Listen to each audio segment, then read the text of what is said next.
சின்ன மூக்குத்தியில க்ஷீராப்தி தரிசனம் இருக்கு, பெருமாள் தரிசனம், தாயார் தரிசனம், எல்லாம் கையில இருக்கிற மூக்குத்தி. தார தார தார தாரியா கண்கள்ல கண்ணீர். அவன் பண்ணின கருணையை நினைச்சு உருகிறதே பக்தி. உடனே பகவான் திவ்ய சக்ஷுஸ கொடுக்க திருதராஷ்டிரன் பார்த்தான். பகவான் உன்னை பார்த்த கண்ணு எனக்கு இனி உலகத்தை பார்க்க கூடாது, பழையபடி ஆயிடணும்னா நான் உயிரோட இருந்தேன்னா என் மிச்ச ஆயுசு முழுக்க உன்னோட திருப்திக்கு தான்.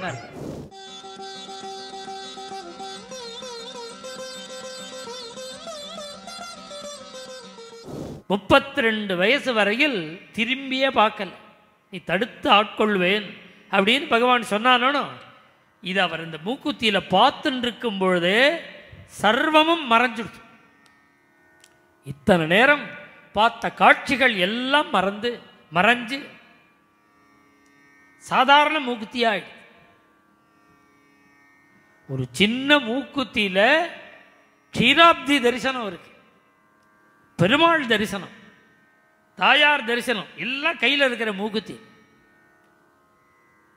தார தார தார தாரியா கண்கள்ல கண்ணீர்.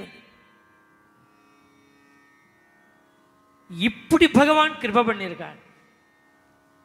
பகவானுடைய பக்தியினுடைய டெஃபினேஷன் சொல்லும் பொழுதே பல பேர் பல அனுரூபாத்மிகா பக்தி, பக்தின்னா என்னன்னு ஒவ்வொருத்தரும் சொல்றா. அதுல ஒரு பக்தின்னா என்னன்னா அவன் பண்ணின கருணையை நினைச்சு உருகிறதே பக்தி. இப்படி ஒரு கிருபை பண்ணியிருக்கானே பகவான்னு நினைச்சு தார தார தாரியா கண்ணீர் விட்டு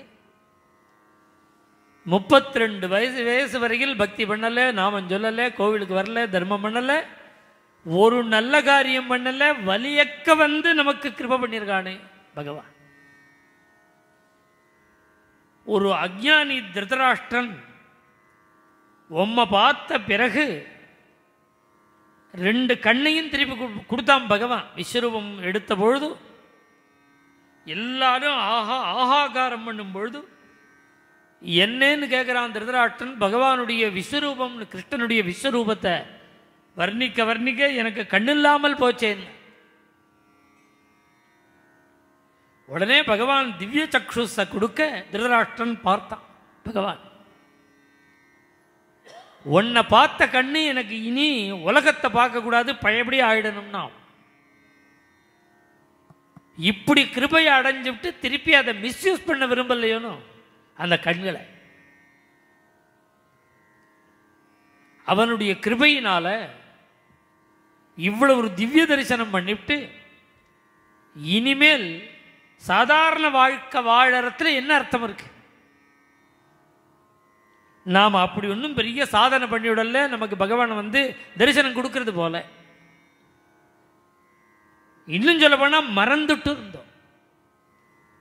மறந்துட்டு இருந்த நமக்கு வலியக்க தரிசனம் கொடுத்த பிறகு நாம் எப்படி இருக்கணும்னா, அவர் திருப்பாணாழ்வார் சொன்னாரோன்னு, கொண்டல் வண்ணனை கோவலனாய் வெண்ணையுண்ட வாயன் என் உள்ளம் கடர்ந்தானை அண்டர்கோன் அணி அரங்கன் என் அமுதினை கண்ட கண்கள் மற்றொன்றுனை காணாவே.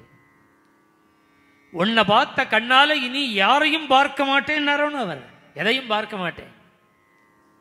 அதுபோல சேஷாயுஷா தோஷையே அப்படின்னார் சாலப்பிரம்புங்கிற ஒரு நம்பூரி.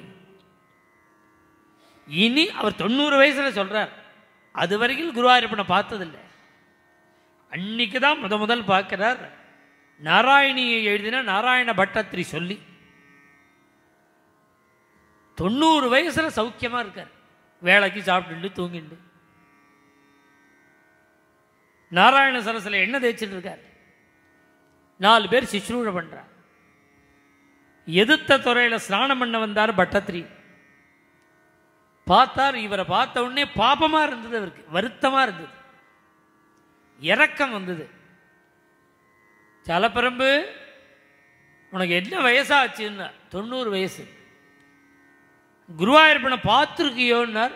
பார்த்ததே இல்லை, குருவாயூர்லயே இருக்கார்.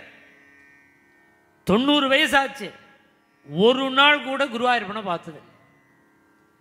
இப்படி ஆயுசை வியர்த்தமாக்கிட்டே வீணடிச்சுட்டு. இந்த சொல் காதில் போய் உள்ள குடஞ்சது அவருக்கு. மகான்களுடைய வாக்கு. என்ன தேய்ச்சின்னு இருக்கார், இன்னும் ஷியாக்கா தேய்ச்சிக்கணும், அரப்பு தேய்ச்சிக்கணும். அப்படியே பொக்குன்னு ஸ்நானம் பண்ணினார், எண்ணெயோட ஸ்நானம் பண்ணினார். தலையை தொடச்சிக்கல, உடம்ப தொடச்சிக்கல, சொட்ட சொட்ட குருவாயூர் பண்ண போயிட்டார். 90 வயசும் கழிச்சு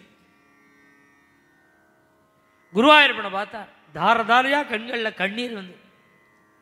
90 வயசு வீணடிச்சு விட்டேன்னாரு பட்டத்திரி. ஒன்றை உபாசிக்கிறதுக்கு 90 வருஷம் எதுக்கு? 6 மாதம் போராதா? துருவனுக்கு வந்து 6 மாதம் கூட ஜாஸ்தி, 7 நாள் போருமே. பரீட்சத்துக்கு வைகுண்டம் கொடுத்து ஒன்றை உபாசிக்கிறதுக்கு 2 மணி நேரம் போருமே.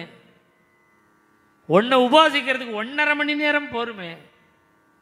உன் கிருபை அடையறதுக்கு குருவாயூரப்பான்னார். இனி நான் உன்னை பார்க்காம என் ஜென்மா வேஸ்டாக எடுத்துனார் அவர். இப்போ புரிஞ்சுனுட்டேன்.